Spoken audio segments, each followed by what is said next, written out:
Hello friends, my name is Kajal और आप सभी का स्वागत है मेरे चैनल पर। और आज हम डिस्कस करेंगे आपका जो सब्जेक्ट है प्रारंभिक शिक्षा के नवीन प्रयास। ठीक है, सेकंड सेमेस्टर का सब्जेक्ट है। और आज का हमारा जो टॉपिक रहेगा वो रहेगा ब्रिटिश सरकार ने शिक्षा हेतु क्या क्या प्रयास किया। और सेकंड 1813 का आज्ञा पत्र। तो चलिए फ्रेंड्स शुरू करते हैं। और 1813 के बारे में हमने आज सुबह वाली वीडियो में डिस्कस भी किया था। अगर आपने वो प्रीवियस वीडियो नहीं देखा है, ठीक है, तो आप जाकर देख सकते हैं, उसका प्लेलिस्ट बना है। अब देखिए इसमें मेन इंपोर्टेंट क्या है, यहाँ से हम पढ़ते हैं। ठीक है,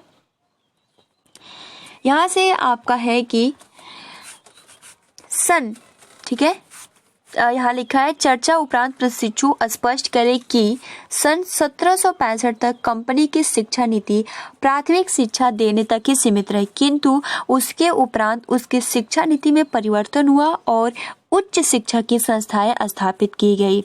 इस हेतु 1781 में कलकत्ता मदरसा, हमने डिस्कस किया था कलकत्ता मदरसा किसने मतलब इसका स्थापना किया है, तो इसकी जो स्थापना किया है वो वारेन हेस्टिंग्स ने किया था। आज के सुबह वाली वीडियो में हमने डिस्कस किया था, ठीक है, आपको याद भी होगा। 1791 में बनारस संस्कृत कॉलेज की स्थापना की गई। इन दोनों कॉलेज की स्थापना का उद्देश्य मुसलमान नवयुवकों को मुस्लिम कानूनों और हिंदू नवयुवकों को हिंदू कानूनों में विशेष योग्यता प्रदान करके अंग्रेजी न्यायाधीशों को सहायता देने के लिए तैयार करना था। अब देखिए इसमें मेन इंपोर्टेंट क्या दिया गया है कि 1813 का आज्ञा पत्र, इसमें क्या क्या मेन है। तो देखिए प्रश्न क्या होता है कि कंपनी के साहित्य पाश्चात्य या प्राच्य, हमने डिस्कस किया था पाश्चात्य क्या होता है और प्राच्य क्या होता है। पाश्चात्य वो होता है जो अंग्रेजी भाषा में किसी भी शिक्षा को प्रचार प्रसार करे, और जो प्राच्य होता है वो अपना संस्कृति और क्षेत्रीय भाषाओं के अनुसार प्रचार प्रसार करना चाहता है। ठीक है, तो यही ये कह रहा है कि जो आपका 1813 का आज्ञा पत्र था वो किस पे ज्यादा जोर दिया था, साहित्य का किस भाषा में प्रसार किया जाएगा, किन विज्ञानों का प्रसार किया जाएगा। ठीक है, तो चलिए शुरू करते हैं और बहुत ही अच्छे से इसको डिस्कस करते हैं।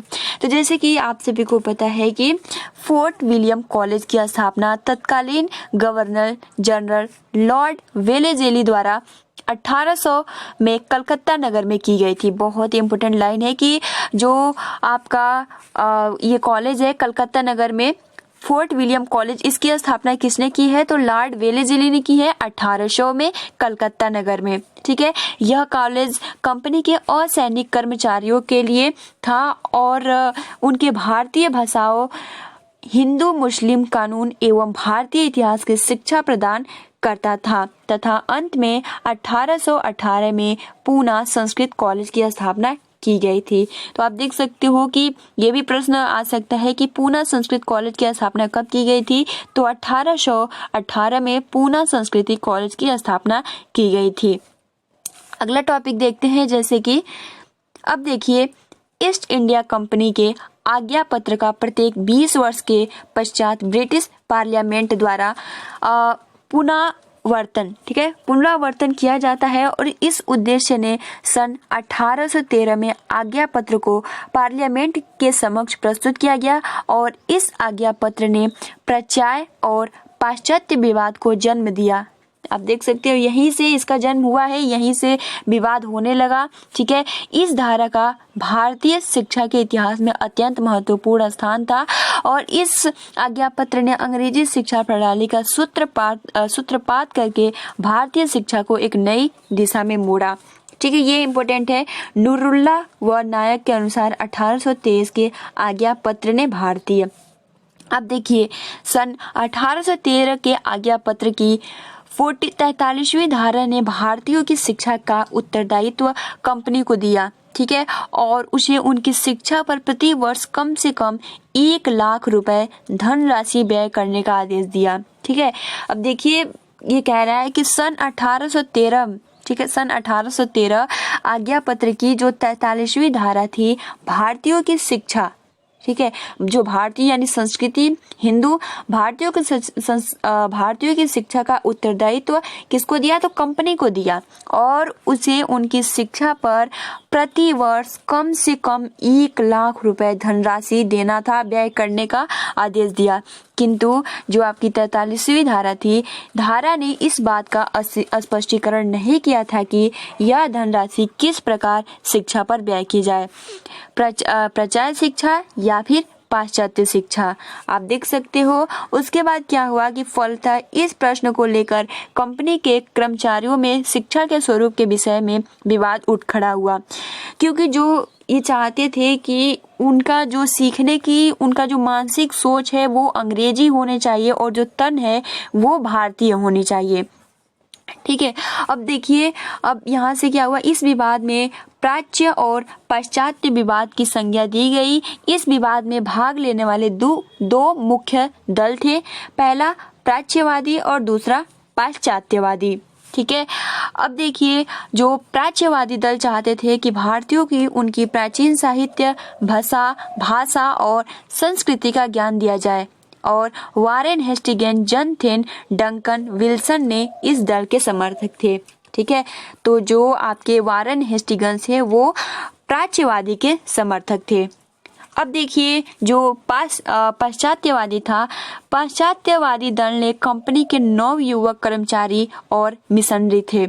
उन्होंने प्राच्यवादी नीति को जमकर विरोध किया और उन्होंने यह विचार प्रकट किया कि जो प्राच्य शिक्षा और साहित्य पुरातन हो चुकी है, मतलब पुरानी हो चुकी है, अतः भारतीयों का मानसिक विकास करने के लिए उनको अंग्रेजी के माध्यम से पाश्चात्य ज्ञान और विज्ञानों से अवगत कराया जाना आवश्यक है।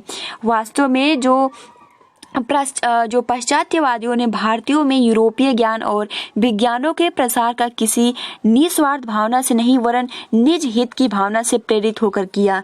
ठीक है, यहाँ ये भी बोल रहा है कि जो आपका पाश्चात्यवादी थे ये चाहते थे कि जो यहाँ के मतलब इंसान है, भारतीय है, वो उनका जो मानसिक है वो थोड़ा विकसित हो, क्योंकि जो संस्कृति है वो सब पुरानी हो चुकी है, वो विज्ञान ये सब इनसे परिचित कराना चाहते थे। ठीक है, और जो उनका उद्देश्य था वो निस्वार्थ नहीं था वरन उनके निज हित की भावना को प्रेरित करने के लिए इन्होंने ये किया था।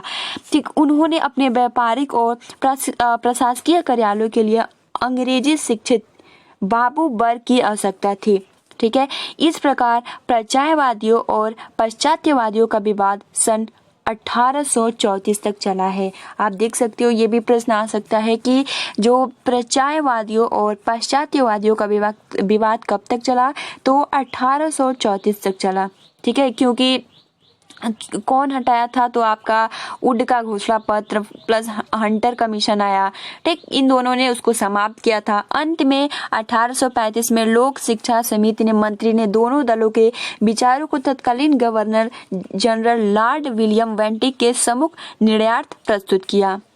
अब देखिए इस पे चर्चा कर सकते हैं कि प्राच्य और पाश्चात्य विभाग के मुख्य कारण क्या थे। तो आप बता सकते हो कि प्रश्न आ सकते हैं मुख्य कारण क्या थे, क्योंकि जो अंग्रेज थे और यहाँ वो क्योंकि भारत में आए थे, ठीक, तो वो अंग्रेजी भाषा में प्रचार प्रसार करना चाहते थे, लेकिन जो हिंदू निवासी थे वो चाहते थे कि हमारे संस्कृति और जो क्षेत्र का भाषा है उसी के अनुसार प्रचार प्रसार किया जाए। इसी के कारण ये दो विवाद बना था। ठीक है, जिसमें प्राच्य में आपका संस्कृति आ जाता है, मूल भाषा आ जाता है, और पाश्चात्य में अंग्रेजी भाषा। ठीक है, अब देखिए 1835 यानी मैकाले का इरड पत्र, ये भी बहुत इंपॉर्टेंट है। मैकाले शिक्षा द्वारा भारत में ऐसे वर्ग का निर्माण करना चाहता था जो रंग रूप में तो भारतीय हो परंतु वेशभूषा बातचीत करने में अंग्रेज हो। ठीक, जैसे कि मैंने अभी सब बताया कि उनका जो रक्त और वर्ण जो हो भारतीय हो, लेकिन जो उनकी मानसिक सोच, बोलने की जो वो कला हो वो कैसे हो, अंग्रेज की तरह हो। 10 जून सन 1834 को लॉर्ड मैकाले ने गवर्नर जनरल की काउंसिल के कानून सदस्य के रूप में भारत में पदार्पण किया गया। ठीक, 10 जून 1834 को। उस समय तक प्राच्य और पाश्चात्यवाद विवाद उग्रतम रूप धारण कर चुका था और बेंटिक ने मैकाले को बंगाल की लोक शिक्षा समिति सभापति नियुक्ति किया।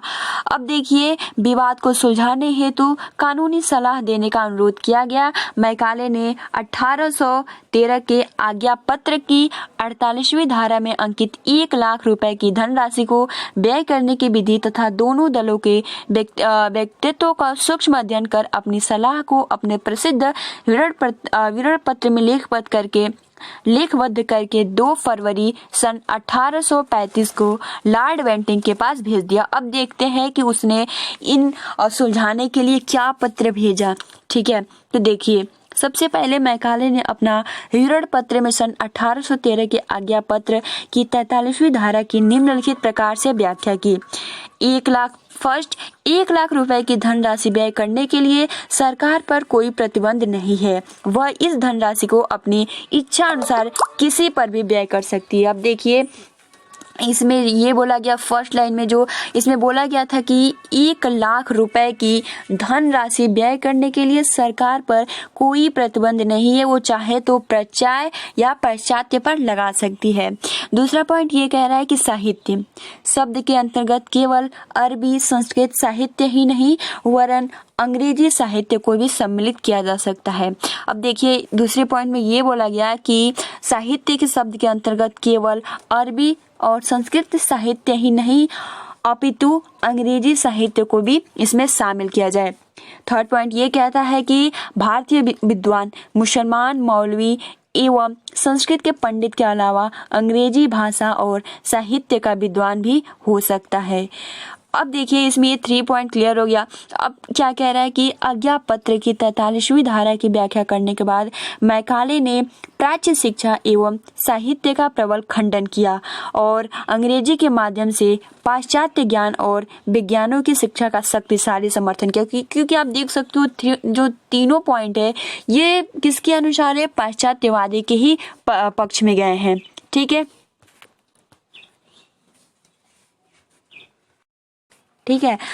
और उसके बाद यहाँ देख सकते हो कि इस प्रकार मैकाले ने भारतीय साहित्य को निरर्थक बताते हुए अंग्रेजी को अधिक समृद्ध बताया।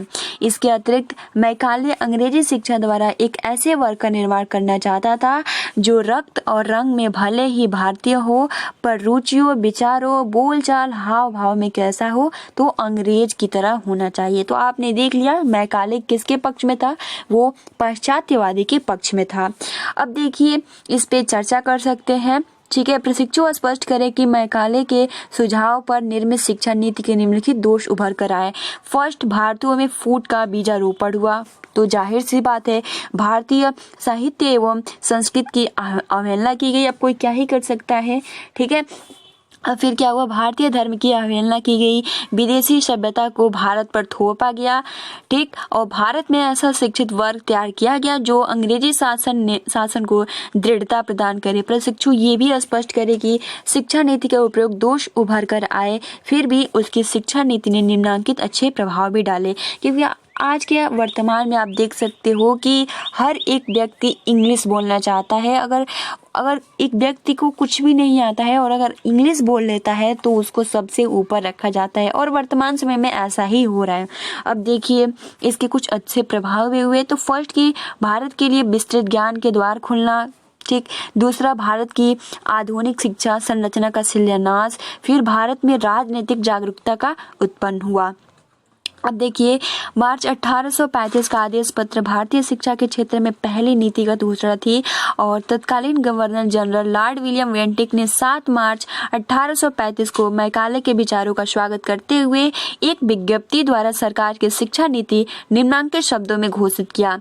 शिक्षा के लिए निर्धारित संपूर्ण धन का सर्वोत्कृष्ट प्रयोग केवल अंग्रेजी की शिक्षा के लिए ही किया जा सकता है। आप देख सकते हो यहाँ केवल अंग्रेजी ही मतलब सबसे ज्यादा सर्वोपरि रखा गया। अब देखिए अंत कैसे हुआ। 1839 में प्राच्य और पाश्चात्य विवाद का अंत कैसे हुआ, तो आप इस पे चर्चा कर सकते हो। चर्चा करें कि प्राच्य और पाश्चात्य विवाद का अंत किस प्रकार हुआ। तो चलिए शुरू करते हैं। तो तो चर्चा उपरांत प्रशिक्षु स्पष्ट करे कि विज्ञप्ति ने सरकार की शिक्षा नीति को निश्चित दिशा प्रदान कर दी, पर वह प्राच्य और पाश्चात्य विवाद का अंत न कर सकी। लॉर्ड बेंटिंक के जाने के बाद लॉर्ड ऑकलैंड ने भारत के गवर्नर जनरल का पद संभाला और ऑकलैंड ने निर्णय दिया कि यदि प्राच्य शिक्षा पर कुछ धन और व्यय कर दिया जाए तो प्राच्यवादी अपना आंदोलन स्थगित कर देंगे। अंत में तत्कालीन गवर्नर जनरल आकलैंड ने अपने विवरण पत्र में, जो हमने कल आज सुबह डिस्कस किया था, कि विवरण पत्र में प्राच्यवादियों की प्रति वर्ष 31,000 रुपए की अतिरिक्त धनराशि देने की घोषणा की। इस घोषणा ने प्राच्यवादियों को प्रसन्न कर दिया और फलस्वरूप लंबे समय से चले आ रहे विवाद का अंत भी हो गया। तो इस तरीके से अंत हो गया। जो आपका जनरल आकलैंड था उसने ये बोला कि जो मतलब पैसा खर्च किया जा रहा है, ठीक है, इस पे कुछ और धन व्यय कर दिया जाए, और इसने 31,000 रुपए और इस जो आपका प्राच्यवादी था इस पे और अतिरिक्त धन खर्च कर दिया, जिससे जो प्राच्यवादी थे वो प्रसन्न हो गए और इस तरीके से जो ये विवाद था ये समाप्त हो गया।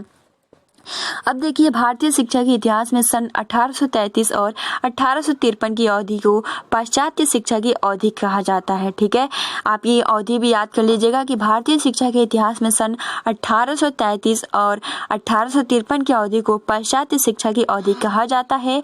और बेंटिक सन 1835 की विज्ञप्ति ने अंग्रेजी के माध्यम से पाश्चात्य शिक्षा देने को सरकार की शिक्षा नीति बताया। सरकार की शिक्षा नीति के कारण भारत में अंग्रेजी शिक्षा के लिए अनेक स्कूलों कॉलेजों की स्थापना की गई। सन 1853 में ईस्ट इंडिया कंपनी ने आज्ञा पत्र के पुनर्वर्तन के तहत भारतीय शिक्षा की समस्याओं का समाधान किया और सर चार्ल्स वुड का घोषणा पत्र जो था हमने डिस्कस भी किया है। वुड कंपनी के बोर्ड ऑफ कंट्रोल के सभापति थे। उन्होंने 1854 को एक आदेश पत्र दिया जिसमें भारतीय शिक्षा नीति का प्रकाश किया। अतः आदेश पत्र को उसी के नाम पर वुड का आदेश या वुड का घोषणा पत्र या मैग्ना कार्टा भी बोला जाता है। ठीक है, तो वुड का आदेश पत्र कहा जाता है। ठीक है गाइज, तो फिलहाल आज के इस वीडियो में हम इतना ही डिस्कस करते हैं, क्योंकि जो वीडियो है वो बहुत ही लंबी होती जा रही है। हम कल डिस्कस करेंगे कि वुड के आदेश पत्र के सुझाव व सिफारिशें, बहुत ही ये मतलब इम्पोर्टेंट है। देखिए, वुड का घोषणा पत्र 100 अनुच्छेदों का लंबा लेख पत्र है जिसमें भारतीय शिक्षा के सभी पत्रों पर विचार किया गया और उसके संबंध में विस्तृत महत्वपूर्ण सिफारिशें की गई। ठीक है, तो चलिए आज के लिए इतना ही। ये जो पॉइंट्स थे बहुत ही इंपॉर्टेंट थे, तो आई थिंक आपको बहुत ही अच्छे से समझ भी आ गया होगा। तो मिलते हैं अगले वीडियो में। आप अपना अच्छे से प्रिपरेशन करते रहिए। तब तक के लिए thanks for watching, take care and best of luck.